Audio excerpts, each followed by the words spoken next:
पूर्णिमा, आपसे थोड़ी देर पहले आप बता रही थी दर्शकों को कि किस तरीके से घाटी में बदलाव है।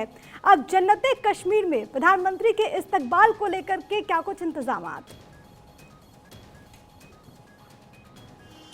इंतजाम बहुत शानदार है। बख्शी स्टेडियम पूरी तरीके से तैयार हो चुका है। लाखों लाख लोग सुबह से कतारबद्ध बख्शी स्टेडियम में पहुंचना शुरू हो चुके हैं क्योंकि प्रधानमंत्री को वो सुनना चाहते हैं। लेकिन उससे पहले आपको जरूर तस्वीरें दिखाती चलूंगी क्योंकि इस वक्त मैं प्रिया मौजूद हूं लाल चौक पर। और लाल चौक की ये तस्वीर आपको याद होगा, अमूमन हम जब लाल चौक की बात करते हैं और बदले हुए कश्मीर की बात करते हैं तो लाल चौक पर जब हम तिरंगा लहराता हुआ देख पाते हैं तो एक भारतीय होने के नाते जो गर्व का एहसास होता है, क्योंकि ऐसी तस्वीर पहले देखने को मिलती नहीं थी। और इसीलिए पीछे आप मेरे देखेंगे घंटा घर और उसके ऊपर लहराता हुआ ये तिरंगा, और अपने आप में ये बदलते कश्मीर की तस्वीर है। आज जब प्रधानमंत्री यहां पर पहुंचने वाले हैं तो प्रधानमंत्री, इससे पहले मुझे याद है 2013 का उनका एक भाषण, जब प्रधानमंत्री ने कहा कि क्यों भाइयों और बहनों कश्मीर को IIM या फिर इसके अलावा एम्स नहीं मिलना चाहिए। प्रधानमंत्री जब पिछले जम्मू दौरे पर आए तो एम्स को समर्पित कर दिया गया जम्मू के लिए,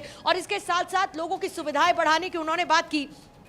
प्रधानमंत्री जब बात करते हैं गारंटी की, असल मायने में तो गारंटी क्या है वो लोगों के विश्वास से यहां पर झलकता हुआ नजर आ रहा है। आज प्रधानमंत्री लगभग 6400 करोड़ की परियोजनाओं की सौगात यहां के लोगों को देने वाले हैं। लगभग 1000 जॉब लेटर उनकी तरफ से बांटे जाएंगे। टूरिज्म से जुड़े हुए 4 नए इनिशिएटिव प्रधानमंत्री यहां से लॉन्च करने वाले हैं। और जैसा कि इस वक्त लाल चौक पर आपको एक खूबसूरत तस्वीर में बताऊं प्रिया, यहां पर पूरे कतारबद्ध कबूतर नजर आ रहे हैं, और अचानक से जब वो उड़ते हैं आसमान की तरफ जाते हैं तो ऐसा लगता है कि ये कबूतर भी कश्मीर की आजादी का जश्न मना रहे हैं। और असल मायने में वो आजादी क्या है, यहां के लोगों का विकास। और ये देखिए एक बार फिर से ये है लोगों की खुशी, उनके जहन में प्रधानमंत्री मोदी के आने को लेकर उत्सुकता, जो आज न सिर्फ बख्शी स्टेडियम बल्कि लाल चौक और कश्मीर के अलग अलग चौक चौराहों पर खुशी के साथ लोगों द्वारा झलक रही है। महिलाएं इंतजार में हैं, कहती हैं कि हम हैं मोदी का परिवार। महिलाएं कहती हैं कि हम अपने भाई का इंतजार कर रहे हैं। बुजुर्ग महिलाएं कहती हैं कि हम अपने बेटे का इंतजार कर रहे हैं। जो युवा है वो कहते हैं कि मोदी ने घाटी को बदल कर रख दिया है और इसीलिए हम अपने प्रधानमंत्री को सुनना चाहते हैं। एक एक कर इसी तरीके से लोगों की प्रतिक्रियाएं सामने आ रही है और तस्वीरों के जरिए उत्साह तो प्रिया आपने देखा कैसे लोग क्रेजी हैं इस वक्त प्रधानमंत्री को सुनने के लिए। 12 बजे का कार्यक्रम है, प्रधानमंत्री यहां पर पहुंचेंगे और मोदी मोदी के नारों के साथ ना आपको वो गूंज सुनाई पड़े, क्योंकि कश्मीर में मैं मौजूद हूं, लोग उत्साहित हैं और प्रधानमंत्री जब आएंगे और विकास की सौगात देंगे तो ये घाटी के लिए असल मायने में बहुत महत्वपूर्ण साबित होगा। और सबसे बड़ी बात है पूर्णिमा, क्योंकि मैं खुद उस जगह पर गई हूँ, वो लाल चौक जहाँ पर एक तरफ लोगों में भय रहता था, आतंक का साया देखने को मिलता था, आज उसी लाल चौक पर जब हिंद के आन बान और शान के प्रतीक तिरंगा लहराता है तो वह हर किसी को गर्व से भर देता है।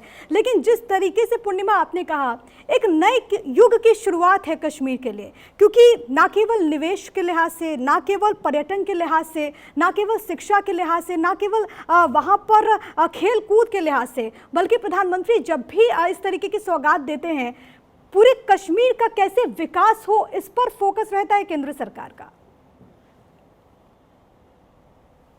बिल्कुल रहता है और कोशिश इसी तरीके की। आपने कुछ बातों का जिक्र किया प्रिया, उन्हीं बातों को आगे बढ़ाते हुए आप याद करिए घाटी में G20 का आयोजन किस तरीके से, थोड़ी देर पहले हम जब बात कर रहे थे तो पाकिस्तान से थ्रेट कॉल्स लोगों को आ रहे हैं कि भाई इस सम्मेलन में शामिल मत होइए। आप ये समझिए कि इस तरीके से आतंकवाद को पालने पोसने वाले पाकिस्तान को इससे बड़ा करारा तमाचा क्या लग सकता है जब G20 का आयोजन हो। अब से थोड़ी देर पहले उस मार्केट में मैं गई थी जिसको डेवलप किया गया, प्रधानमंत्री मोदी जहां पर G20 के डेलीगेट को उस कॉफी शॉप के पास लेकर गए थे, वहां पर भी मैं पहुंची। और सबसे बड़ी बात यह है कि प्रॉपर बसा बसाया मार्केट कितना शानदार नजर आता है, ये लाल चौक कितनी खूबसूरत नजर आती है। आपने कहा विकास की परियोजनाओं की सौगात प्रधानमंत्री, क्योंकि प्रधानमंत्री प्रतिबद्ध हैं, वो ये कहते हैं कि सबका साथ सबका विकास, पंक्ति में बैठे हुए अंतिम व्यक्ति तक विकास पहुंचे, इस बात को वो मेक श्योर करना चाहते हैं। और इस बार देखिए इंपॉर्टेंट क्यों है, इस लिहाज से आपको समझना होगा कि 370 2019 अपने आप को इतिहास में दर्ज कर चुका है। 2019 370 के एब्रोगेशन से पहले क्या था कश्मीर, उसके बाद क्या था, ये बदलती हुई तस्वीर हर किसी ने देखी है। एक शख्स से मैं बात कर रही थी प्रिया, वो कहते हैं कि मुझको 500 रुपए देते थे और मैं पत्थर लेकर चले जाता था, लेकिन फिर उसके बाद मुझे ये समझ में आया कि कश्मीर कैसे बदल रहा है। और फिर उसके बाद अगर मैं बच गया तो मैं ये चाहता हूं कि बाकी लोग भी बच जाएं। आप याद करिए कितनी बार खबरें पढ़ते हुए स्टोन पेल्टिंग की तस्वीरें हमने घाटी से दिखाई। अब ना वो पत्थरबाजी होती है, ना वो आतंकवाद का साया नजर आता है। अगर आप सोचिए कि मुहर्रम का जुलूस यहां शांति से निकलता है तो घाटी किस तरीके से बदल चुकी है। आप ये सोचिए कि अगर यहां पर शिव मंदिर में भारी संख्या में भक्तों की भीड़ नजर आती है जो यही रास्ते में डल लेक के पास थी, तो आप सोचिए कि कश्मीर कितना बदल चुका है। यहां पर अगर सिनेमा हॉल खुल चुके हैं तो आप सोचिए कि कश्मीर कितना बदल चुका है। यहां पर अगर फिल्मों की शूटिंग जो एक समय पर बहुत पहले एक डेस्टिनेशन हुआ करता था, अगर वहां पर दोबारा से फिल्मों की शूटिंग शुरू हुई है तो किस तरीके से कश्मीर बदल चुका है।